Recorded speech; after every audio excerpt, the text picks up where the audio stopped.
you're going to need that healing, and it's got to happen, because even if you try to move on and you don't heal, you're going to regret it. Have you been wondering how to break free from the affair once and for all? Now's the time to take back your life, your emotions, find happiness, joy, and fulfillment with your marriage.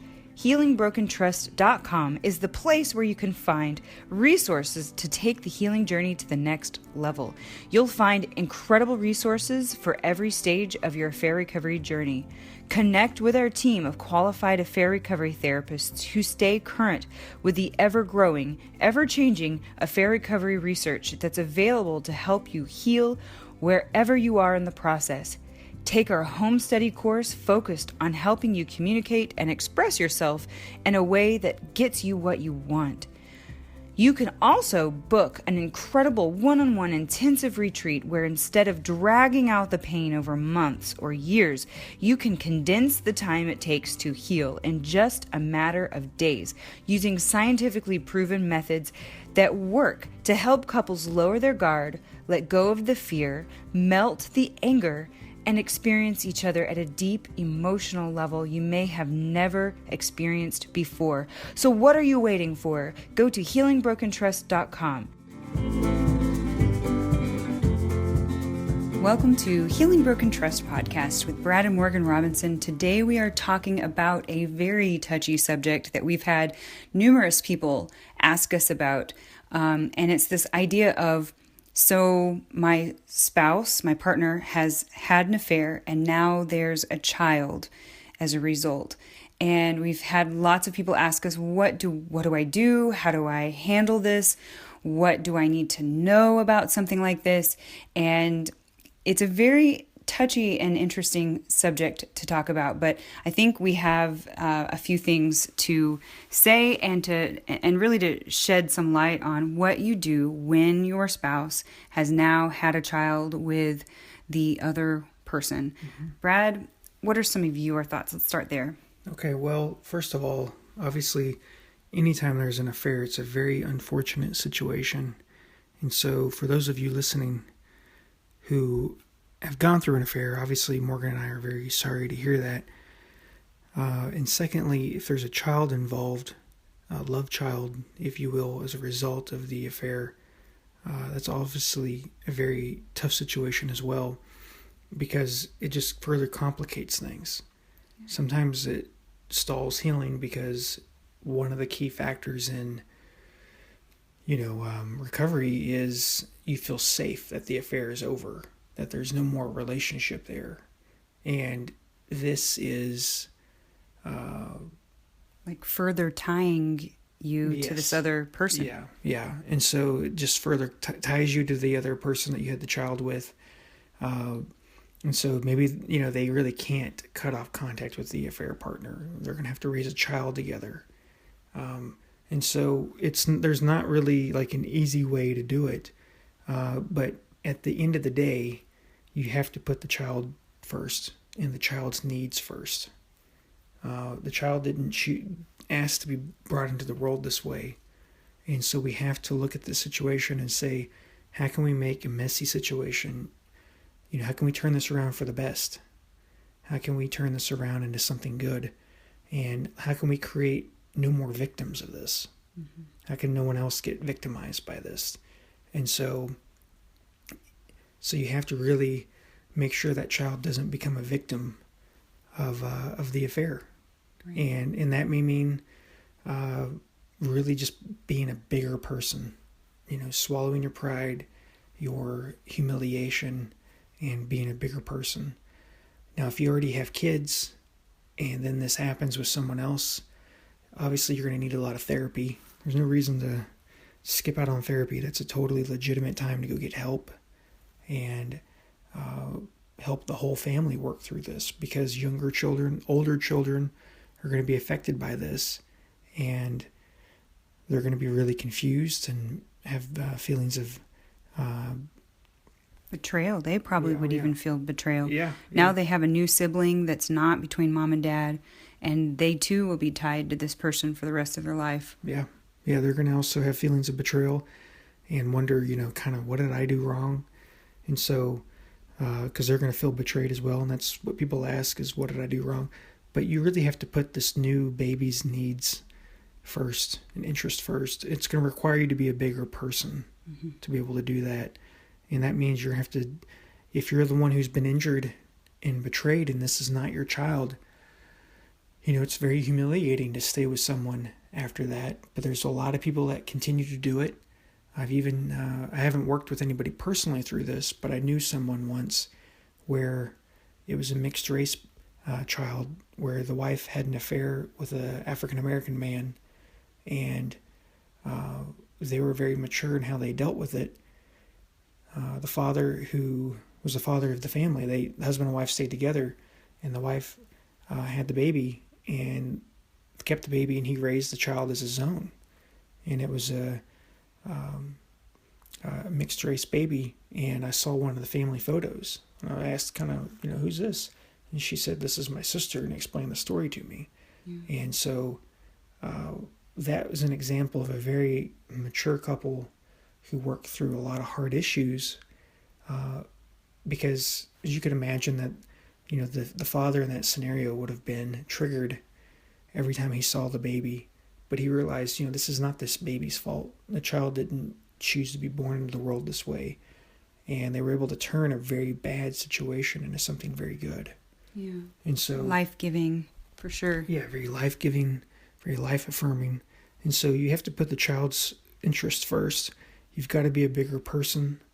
And you've got to understand that the betrayer may have a very strong loyalty to the affair partner, because they may have to they probably will stay in contact with the affair partner.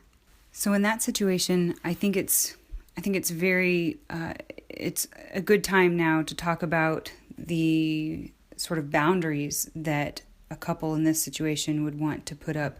You're definitely going to want to make a plan, because if they're going to have to be in contact with each other, because that child will eventually want to know their mother or their father, they're going to want to know you, and they have a right to, in my opinion. I believe that the kid has a right to know their parents, right? So in that case, those boundaries, what sort of boundaries might you suggest? Well, that's a good question, Morgan. I think the best piece of advice I could give on this is you have to have strict boundaries. We're only discussing this child. We're discussing what's in the best interest of this child. We're not discussing, future relationship. If you're wanting to stay married to your spouse, then you need to have a philosophy of, I'm going to keep professional, quote unquote, professional boundaries with the affair partner. And we're going to only discuss and have contact when it comes to the child. We're not going to discuss other things other than raising this child. And I think it would be a good idea to have transparency and be an open book with your spouse. Yeah, and I would agree with that. And I think one way you can do that is by always being at the meetings. I mean, the meetings are at a public place where you attend, and that will be probably uncomfortable for a while, especially if you're not able to be in good terms with the affair partner. But if it were me, if I were in that situation and say you had a love child with somebody else, I'd sure as heck be there at every single meeting. Yeah. So, I mean, that's, one thought on boundaries. Mm-hmm. Yeah. And so it'd be similar to some of the other stuff that we've already talked about, but transparency, openness with your spouse, because this is very hard on them and this is very humiliating for them. Because we say this repeatedly, but everybody says, if I'm cheated on, I'm leaving you. But not a lot of people actually follow through and do that. Unless the relationship as a whole has just been terrible. And this is the final straw that broke the camel's back. Then people will leave. But you have to put that child's needs first. Right. And so you have to keep healthy boundaries with the affair partner, the child's mother. And you just have to do a lot of therapy and work through those wounds and really work on communication. It's going to take a lot. And you have to realize, you have to give each other a lot of understanding. If you're the one who, has a love child, I can't think of a better term. So that's very, I don't know if that's a terrible term, but that's not an unfortunate term. But if you're the one who has that child, please be very considerate of what your spouse or partner is going through. Yeah, because if they are like me and would be there at every single meeting to stare down the betrayer every single meeting, that's going to be hard. That's going to be tough. And I imagine that they would be triggered and they probably would be pretty irritable most of the time. So, therapy is really going to be important for that because, that's a big thing to ask. Yeah. You just got to put the child's needs first. You got to be the bigger person in this situation. They didn't ask to be brought in the world this way. And those first few years are so critical that you've really got to get it right. And you got to put their needs first. And that's what being a parent is about. That's what being an adult is about. It's about thinking about the next generation and being there for them and supporting them, whether they're your child or not. Yeah. And you can't hold sorry, Morgan, but if you're not healing in a healthy way, the way you need to be, shame on you if you hold it against that child. If you have hatred or resentment or bitterness, or you neglect that child because they are so uncomfortable for you, that's really, I think, a failure if you do that. I think it's a gross failure on your part if you do that.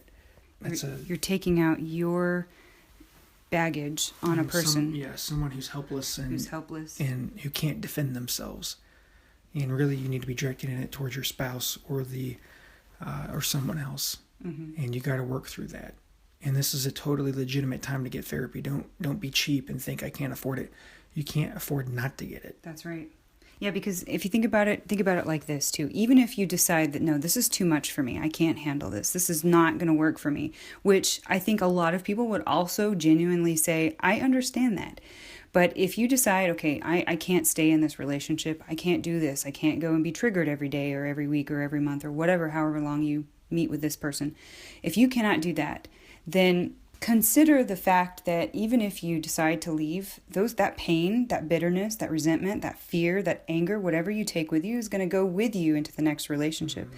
It's going to keep perpetuating its problems, and you're just going to grow in bitterness and hatred and resentment. So even if you do decide that this relationship, this marriage, whatever you're in with this person is not going to work, you still need the counseling. You still need it. And the best way, we've always said this, the best way to heal is with the person who betrayed you. Whether you decide to forgive and let them back in or whatever the decision that you make is, you're going to need that healing, and it's got to happen, because even if you try to move on and you don't heal, you're going to regret it because it just won't happen. So you've got to take the necessary steps to get help and healing. And of course, we are here for you. We do retreats, we do coaching, we do therapy week to week. And let me tell you, the results are fantastic. If you go to healingbrokentrust.com, you can learn all about the retreats and what we offer. The retreats are just as effective as week-to-week counseling. You just get it done in a lot shorter amount of time. And that's research. That's not just our opinion. That's actual published research. So if you would like to do a retreat, it's totally worth it. Just go to healingbrokentrust.com and learn more there. If you have questions, reach out to us. You can always call our office. You can find that number on our website as well, healingbrokentrust.com, and we will be glad to help you in the next steps. So Brad, with that, do you have any final words? Thank you for listening. Absolutely. You guys are a blessing and a gift, and we look forward to talking with you every week. So you have a wonderful week, and take care. Thank you for listening to this episode of Healing Broken Trust podcast. Are you ready to take the next step? Go to healingbrokentrust.com and schedule your one-on-one coaching call today. That's healingbrokentrust.com.